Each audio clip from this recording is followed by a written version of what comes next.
Hello students, तो चलिए आज हम लोग शुरुआत करते हैं क्लास 9 के एक्सरसाइज 9.3 के क्वेश्चन नंबर 9 का, जो कि है to circles intersect at 2 points B and C. Through B, two line segments ABD and PBQ are drawn to intersect the circle at A, D, P and Q respectively. Prove that angle ACP is equals to angle QCD. तो इस question में हम लोगों को क्या बोला गया है कि हमारे पास दो सर्कल्स, देखिए यहाँ पर एक बड़ा सर्कल है और एक छोटा सर्कल है, और ये दोनों जो है वो एक दूसरे को इंटरसेक्ट कर रहे हैं। पहले तो पॉइंट बी पर इंटरसेक्ट कर रहे हैं, उसके बाद पॉइंट सी पर इंटरसेक्ट कर रहे हैं। अब पॉइंट बी के थ्रू दो लाइन सेगमेंट्स ड्रॉ करा गया है, एक है लाइन ए बी डी और दूसरा लाइन PBQ। ये दोनों लाइन जो है वो B पे इंटरसेक्ट करा और यहाँ से ड्रॉ करा गया, और ये दोनों लाइन जो है वो कहाँ पर है, तो पॉइंट P पर है, D पर है, Q पर है और A पर है। हम लोगों को इतना का मदद से ये प्रूफ करके बताना है कि ACP जो है, एंगल ACP मतलब ये वाला जो एंगल है वो एंगल QCD मतलब इस वाले एंगल के बराबर है। तो फिगर देख करके तो आप लोग को बहुत कॉम्प्लिकेटेड लग रहा होगा कि कैसे होगा, लेकिन इसका सॉल्यूशन जो है वो बहुत ज़्यादा सिंपल है। तो सबसे पहले हम लोग यहाँ पर क्या करते हैं ना, हमारा ट्रू प्रूफ लिख लेते हैं और कंस्ट्रक्शन लिख लेते हैं। अब बोलो कंस्ट्रक्शन क्या करेंगे, तो यहाँ पर AP और DQ जो दिख रहा है ना वो मैंने कंस्ट्रक्ट करके पहले ही ज्वाइन कर रखा है, तो हम लोग उसको पहले लिख लेंगे। तो हम लोग यहाँ पर क्या लिखेंगे, टू प्रूफ। तो हमारा प्रूफ क्या है कि एंगल ACP जो है वो एंगल QCD के बराबर है। सेकेंड हम लोग क्या लिखते हैं, टू कंस्ट्रक्ट। तो हम लोगों का यहाँ पर कंस्ट्रक्शन क्या है, हमने क्या कंस्ट्रक्ट करा है, तो join chords AP and DQ मतलब AP और DQ को हमने सबसे पहले क्या करा, तो ज्वाइन कर दिया। अब हम लोग प्रूफ पे आते हैं।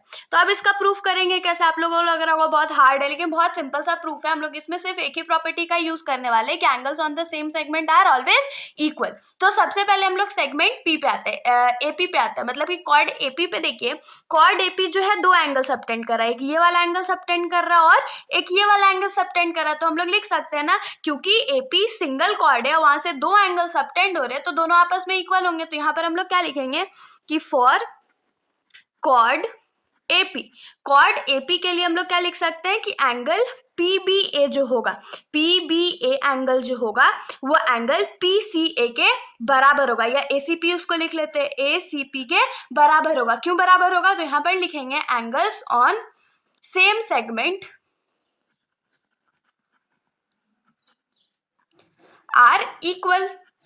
ये हो गया, यहाँ पर हमने कॉर्ड AP के लिए लिख लिया। अब सेम चीज हम लोग क्या करेंगे, कॉर्ड DQ के साथ करेंगे। कॉर्ड DQ जो है इसमें भी सेम चीज है, DQ जो है वो एक एंगल DBQ बना रहा है और दूसरा एंगल DCQ बना रहा है, और ये भी जो है वो आपस में इक्वल होगा क्योंकि ये भी तो सेम सेगमेंट से बना है ना। तो यहाँ पर हम लोग क्या लिखेंगे कि for chord DQ, chord DQ के लिए हम लोग क्या लिखेंगे कि एंगल DPQ जो होगा वो इक्वल होगा एंगल QCD के। क्यों इक्वल होगा, तो इसका भी सेम रीजन हो जाएगा, angles on same segment are equal. ये हो गया।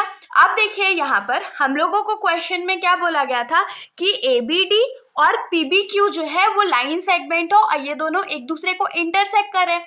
तो अगर ये दोनों एक दूसरे को इंटरसेक्ट कर रहे हैं तो ये वाला जो एंगल होगा इस वाले एंगल के बराबर होगा ना, वर्टिकली अपोजिट एंगल से। तो यहाँ से हम लोग को क्या मिल गया कि ये वाला जो एंगल है इस वाले एंगल के बराबर है। तो यहाँ पर हम लोग क्या लिखेंगे कि ABD and PBQ are line segments intersecting each other